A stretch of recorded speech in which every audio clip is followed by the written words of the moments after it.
This is Run the Day with Rafe and Tay. We're runners, we're married, and now we've got a podcast. Why? Because we love running so much that we want to share it with you, our friends. Today's topic, the lessons that can help change an athlete's future. So Tay and I, we were high school athletes. We were 4-year college athletes, and we are, a few years out now, maybe more than a few from when we were in college. But we thought of this episode of, hey, why don't we reflect on the things that we wish someone taught us back when we were an athlete, both in high school and in college. So that's the intention of today's episode. Here's why you should listen. 1, you are a current student athlete who's trying to make the most out of their career, but you don't know where to start. 2, you know a current student athlete and you want to see them grow. 3, you were a student athlete and you want to use this episode as a reflection to see how far you've come. Do you want to jump into this? Yeah, let's jump in. All right. So number 1, we have don't measure your whole identity on the sport. I think when you either start a sport or you're trying to find your sport to do, you feel that this is going to help figure out who you are and you need to identify yourself with something. Whatever sport you pick or whatever activity you're engaged with, that's not who you are as a full person. Mm-hmm. And there's other qualities about you or values in your life. Like that's what makes you yourself. That you can't identify yourself just based off of one activity or one thing that you're doing. And I wish that was something that, at least personally, I took more into effect when I was a student athlete. That there's so much to be proud of and identify as and be thankful for in your life, your friends, your family, your additional hobbies, that you're more than just an athlete. Mm-hmm. And I think you start to get down a really slippery slope when you consume yourself solely by the activity you do, because there's so many factors that could happen that could change that. And I mean, speaking from experience, when I got injured and all my friends, everyone that I was involved with in life, it felt like being in college, mm-hmm. was consumed by the sport still, trying to progress. And it depressed me, honestly, because I had nothing else to value myself off of. Yeah, you felt like that was the only thing that was your identity. That was the only thing you had to hold on to. Yeah. You weren't really finding value in everything else that was going on in your life. Yeah, in retrospect, 6, 7 years later now, I wish I could look back and be like, dude, you had so much to be mm-hmm. appreciative for and so much to, bolster your own confidence and mm-hmm. self-worth with besides just track and field. Yeah, but it's hard because you feel like that's what you're doing. And I don't know. I mean, for me, it's everything revolved around it. My mm-hmm. whole day revolved around when I had practice. We had a competition every weekend. I mean, everything was just revolved around it. So it's kind of hard to not let it consume you. Mm-hmm. And especially if you're passionate and determined and you have goals. Yep. I mean, that's what everything is about. And it's also, it feels good to feel like you are identifying yourself with something that you're passionate about. It does. I think it's a balance of getting mm-hmm. both, right? Right. Your practice day to day is a sliver of your day. I know it might consume a lot of your energy and focus, but it's just a part of your day. Competing is just one day of the 7 mm-hmm. days that you have for a week. It doesn't mean that it should take up everything in entirety. What would you tell yourself or any current student athletes how to not measure your whole identity on your sport? What would you tell someone right now? Get involved with other things.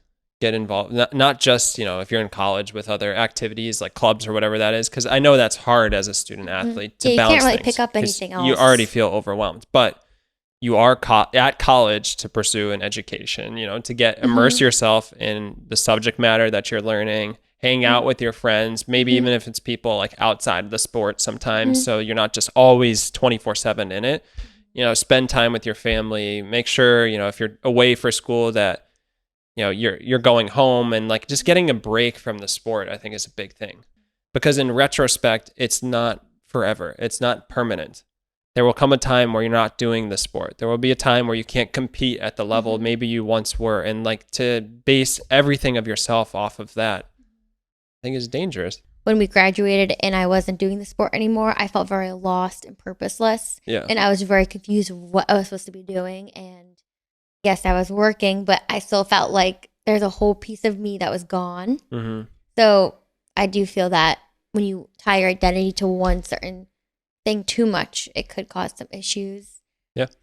So let's jump to number 2. Okay. Number 2, we have fall in love with your progress, not the end goal. Damn, that's one that I really wish I would have put into effect or someone would have told me, because I never fathomed that. So I like this one a lot because I think that you can carry this into your life beyond high school or beyond college. So I think it's really important to just remind yourself to fall in love with the day-to-day journey, because that's what's going to make up your memories of when you look back. That's what you're going to look back on. You may not remember the exact competition or the exact meet that you had. You might remember the result of it, but to look back and think about all the hard work that went into it, or all those memories you had with your teammates, or, you know, good or bad, those really hard practices, like that's all what's going to add up and make that competition or that end goal more valuable and more rewarding. Yeah. My advice here would be to write down or document your journey somewhere. It could just be, you know, it could be in a notebook, it could be in your phone. But I think that allows you to celebrate the small wins and the small progressions that you have day after day. I think it's easy to let memories and you know, accomplishments come and go and still be pursuing and chasing after the next thing, but to not really celebrate yourself for how, you know, much you've grown. Yeah, the progress. Yeah. Let's move on to number 3. Number 3 ties into number 2. The North Star isn't always to achieve the pinnacle of what your sports performance is. So what we mean by that is that there's so much more when looking back at a career as a student athlete. When you're measuring yourself as successful or not successful, I think it's easy for us instantly to jump into what were the numbers, or what were the, you know, numbers that we hit. And that is how we weigh ourselves on if we were good or not. I had a lot of successes. I was never happy with the performance that I put out. You know, I was never deemed that in my head successful. Yeah. Which is a whole other thing. But in terms of what I was successful as, I developed a work ethic. I became a leader. I met my best friends. I met my wife. I learned how to work hard throughout difficult times. All of these things that we don't measure as that North Star of being a student athlete. It's all just based off of like yes or no if you hit whatever that goal is. Be more aware of like what other goals you can create when you're a part of a sport that's more than just the physical sports performance goal. Yeah. Before the season, I want you to write down what your goals are. And yes, one of them, whatever, 2 of them can be a time you're trying to hit, how many goals you're trying to score, whatever it is. But I want you to fill the other ones with things that don't just come with metrics that are based to the game or the race. You know, I want to get closer with these people around me. I want to learn how to become a better leader. I want to, you know, learn how to have a harder work ethic than what I currently do. And all of those are going to come with time. Then you can reflect season after season, kind of check the box. Because I never looked at our career as like little sprints of this season and this season. I couldn't even tell you how I progressed each season. I know I probably did in a lot of different ways, but I never was self-aware of it. Right. It was all just based off the time. Oh, I didn't hit the time, not good. Didn't hit the time, not good. Work on the other things too, right? If you get closer with your teammates, or if you work on becoming more confident or becoming more of a leader, those things can help your sports performance, right? Because then you're just going to be more well-rounded all, you know, personally, and it's just going to benefit you. And it's looking beyond just that one sports performance goal. So number 4 is don't compare yourself to others. Comparing yourself in an activity that you do comes out of some self-doubt or like a lack of self-love. Because I think I was constantly, you know, trying to imitate what other people were doing. I saw, you know, some people who are my best friends today still, but I would look at them and be like, oh, they're so confident, right? Like I admire their confidence, or I admire the performance they put out. So I would try to think, what do I have to do that they're doing? You know, I have to lift heavier in the gym. I have to run harder in this practice. I have to eat whatever they're eating. And a lot of times those things that they were doing weren't even the quote unquote correct thing to do. It was just this idea that I could never become my best self without imitating someone else, because I didn't value who I was or what my outputs or my destinations were to become the best version of me. So what would you tell a current athlete right now who is comparing themselves to other people on their team or other sports or other activities? What would you tell them to learn to love themselves and to stop comparing to other people? Mel Robbins comes up again. Every podcast, Mel Robbins has to come up. But they have a thing, which I'm not going to lie, I thought sounds stupid. And I still think it sounds stupid sometimes. But I think this concept is really important. But it's the high five habit, right? So what's that? So it's to look yourself in the mirror and just kind of give yourself a high five. Kind of like a F yeah, like you got this. Like, you know, you're worthy, you're capable. Whatever the affirmations are that you're telling yourself. But the practice behind it is just developing this own love for yourself. Because very often, you know, we look in the mirror and you don't even look at the person that you're seeing. You don't acknowledge like who you actually are. I don't know, do you have a way of how people can? Because I think you were probably better at this than I was. So maybe you're better to give advice than I am. No, not better. I think just different experiences, different perspectives. Of course, you're always going to be comparing yourself to other people on your team from a way that I think could be beneficial of you want to be competitive, you want to be better, you're trying to be the best version you can be. But it's about you becoming better for you, not trying to be other people. So I have value in myself and I have my own strengths. And of course, I have my own weaknesses, and someone else, their weaknesses or strengths might be different than mine. So you can just learn to maybe learn from other people instead of looking at, I need to be them. What's working for you? And then you could try that. Or you notice, you know, you utilize them to help push you. I think you just gave me the kind of unlock. What? Yeah, what? When I was competing, I think I would compare myself to other people's and try to obtain these goals out of self-validation from others that I was worthy, not of myself. And what I mean by that is I think you pursued your own goals with the idea of making yourself proud. Yes. I pursued the goals with the idea of feeling valued or worthy to the people around me. So you were basically seeking validation from other people. I think so. I feel like I wasn't worthy of being a captain until I obtained this. I wasn't worthy of being a leader on a team until I did XYZ. I wasn't worthy of getting the coach's attention until this. So all these things, you know, these goals were just pursuits of trying to finally gain that validation that I thought would make me feel more included and appropriate to hold these titles or these, I don't know, relationships.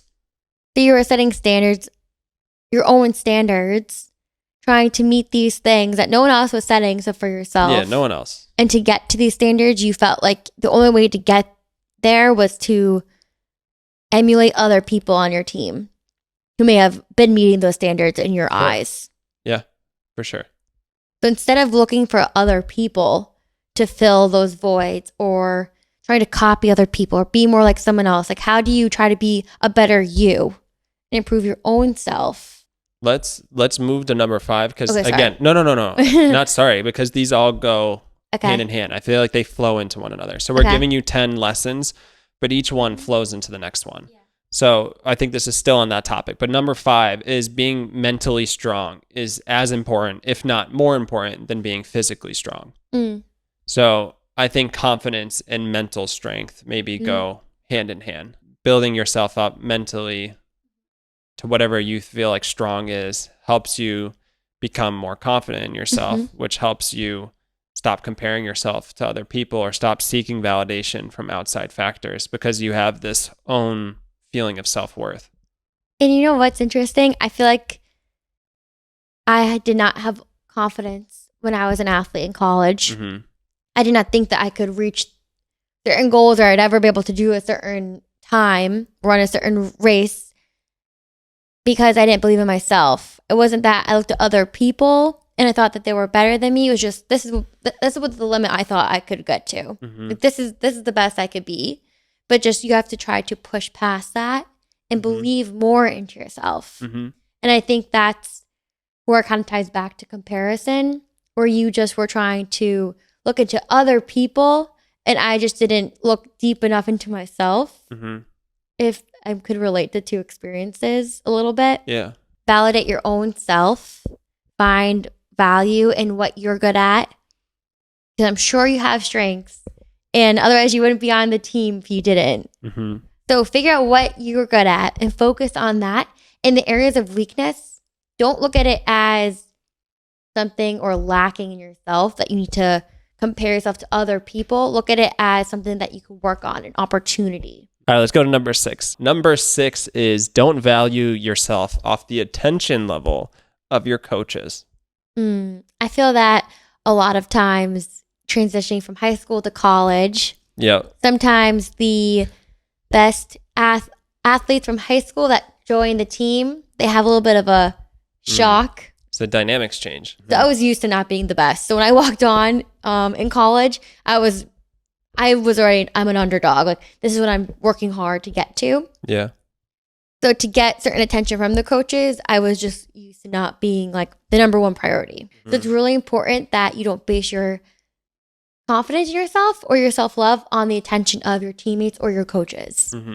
Because that is very fleeting. I mean, for myself now, like, I'm a grown ass man, so I could say it, but for me, there was a level of like seeking out the attention of my coaches, who were male coaches that we had. And I think that was subconsciously because of, not getting that as a child, maybe from my father or something like that. And again, that is something that if a college student is realizing that, is like a really self-aware, mature college student, because that's a hard thing to really come to full grips with. And I think that takes being an adult, which you really aren't in college, to come to reality to. But I would say to people, maybe it's not the case all the time, but if you're really seeking that validation and it's upsetting you when you're not getting it, I would try to search inside of yourself of like, why do you need it? Because there's a reason why. You're missing something inside of yourself and you're trying to fill it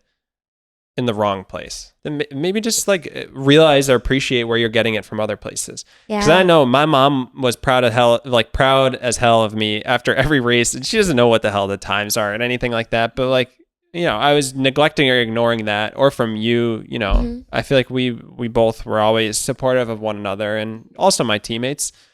But that never mattered because it was always like, I need the coaches, right? Not these other people. So I would try to realize that I'm sure you're probably getting that validation from someone else, but it's not the person that you're seeking it from. You always seek it from the person you're not getting it from. I remember when I first started high school track, and my first meet, I had my teammates cheering for me, and I didn't really know them too well.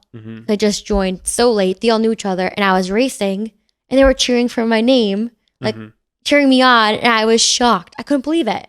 Like, who, like, they don't really know me too well. And my mom told me, she's like, that's what happens when you're on a sport and you have teammates, like, they cheer for you. And I remember that was such a shock. And my teammates from college, like, I feel like the support that we all had for each other, cheering for one another, like, that's something that you should, like you said, shift your attention towards. So let's do number 7. Okay.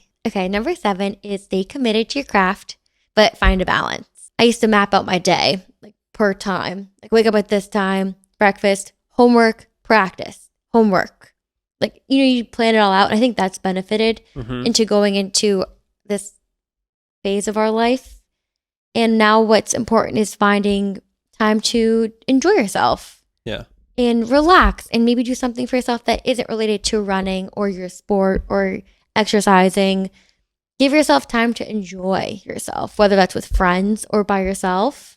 I used to put so much pressure on myself that doing this one thing ruins everything I've put into it. When you reflect on something, when you go into a race or a competition, like, factor in all of the things you did good, everything you did good at, rather than the few things that you did bad. Yeah. Because there's a lot more good as an athlete in any stage than there is bad. But our mind has a tendency to focus on the things we did wrong. When I was in college, like, all I wanted was to just be better at my sport and just be better at become better for myself.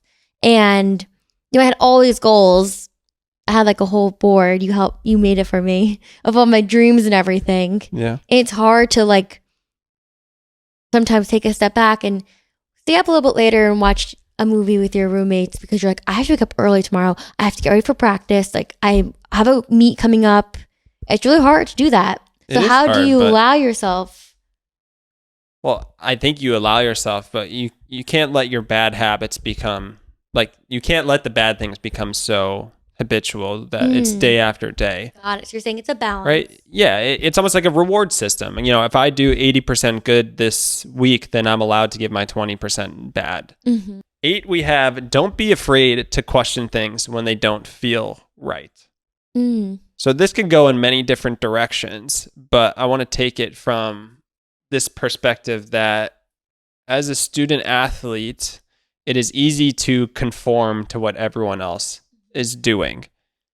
But sometimes you need to pause and take a step back to really reflect and think about if this is the right thing for you. So I'll bring up an example of something I did not do, but I, probably should have, is that as a track athlete, we were taking our easy days, and largely because a couple of teammates that I had, we were running too fast, and naturally being competitive, I was running too fast with them. We would then follow up and go to the gym and would lift too heavy, and when we weren't told to.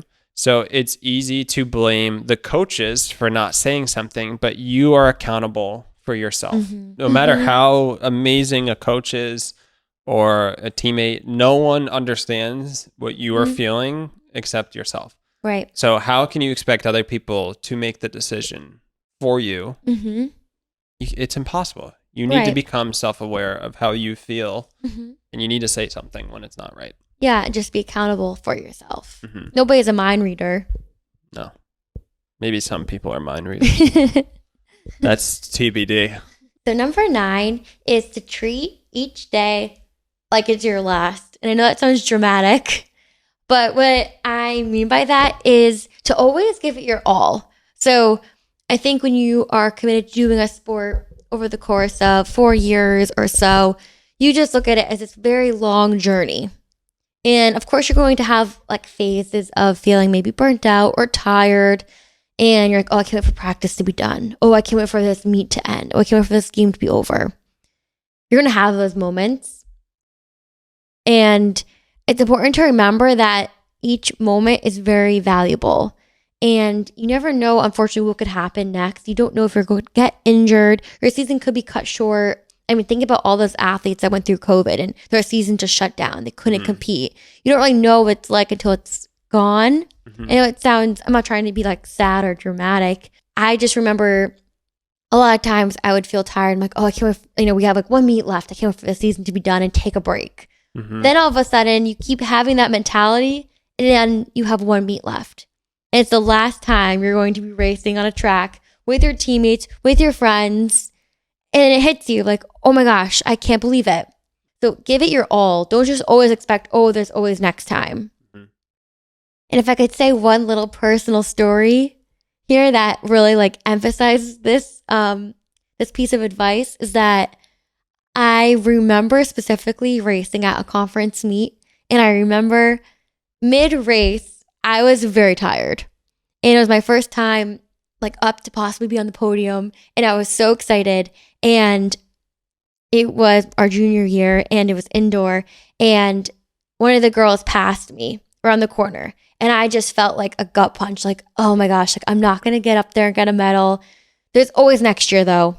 I remember that moment thinking there's always next year. And I instantly thought there could not, and I'm having all these thoughts during a mid race, which is crazy, but I remember thinking there might not be next year. So I pushed past it and luckily I made it and I passed her and I got up there and got that medal and on that podium. And that was like the first time I ever did that like individually. And it was so exciting. So my piece of advice is that something could have happened after that, or if I did give up, I wouldn't have gotten that moment where I'm so proud of it. It's one of my favorite moments. Yeah. So to always just do your best every opportunity you have, because you just don't know what could happen. Let's do number 10. Okay. So number 10 is don't forget your why. And we put that on here because at every point of being a student athlete, you are going to hit, whether it's burnout, you're going to hit a moment of like, why am I doing this? Yeah. Or you're might lose your passion or lose your motivation in your pursuit of continuing to do the sport. So I think my advice would be, if you find yourself in that situation, would be to go back to the beginning.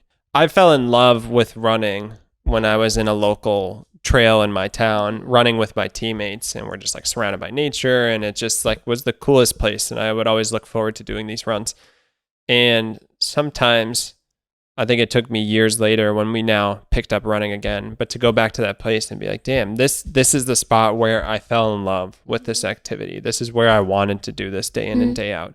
So I would say if you ever get yourself in that moment of questioning your why, right, to go back to the beginning of where it all started. Yeah.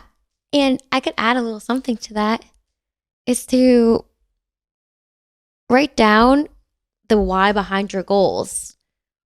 So if you want you and your team to score or make it to this championship, like, why is that important to you? Why is that important to the team? And if you revisit that, it might help you. Mm-hmm. Remember, there's more than just a number, more than just a title. There's a story behind it. Mm-hmm. So those are our 10 lessons. Number 1, don't measure your whole identity on the sport. Number 2, fall in love with the progress. Number 3, the North Star isn't always the peak performance of your sport. Number 4, don't compare yourself to others. Learn to love yourself. Number 5, being mentally strong is as important, if not more important, than being physically strong. Number 6, don't value yourself off the attention of your coaches or others. Number 7, stay committed to your craft, but don't forget to enjoy yourself in the process. Number 8, don't be afraid to question things. Number 9, treat every race, practice, game like it's your last. And number 10, don't forget your why. So those are our 10 lessons that we hope that you can take away, whether you are a current student athlete, you know a current student athlete, or you were one, and you just want to have the space to talk about it or think about it, because this is really valuable for us to reflect and think about what we would tell our old selves. Yeah. We hope this makes a difference for someone out there, whether it's just one person or a million. True. So as always, if you guys have questions, episode topic ideas, or shout outs, we would love to hear from you. No question is silly, and they are the fuel to our podcast. So please feel free to submit them. We have the link in our bio, our episode descriptions, and we would just love to hear from you. And as always, we believe in you. We believe in you. And Tay, take it away. Go run the day. Don't let the day run you. Nice. Hey, we powered through. We made it.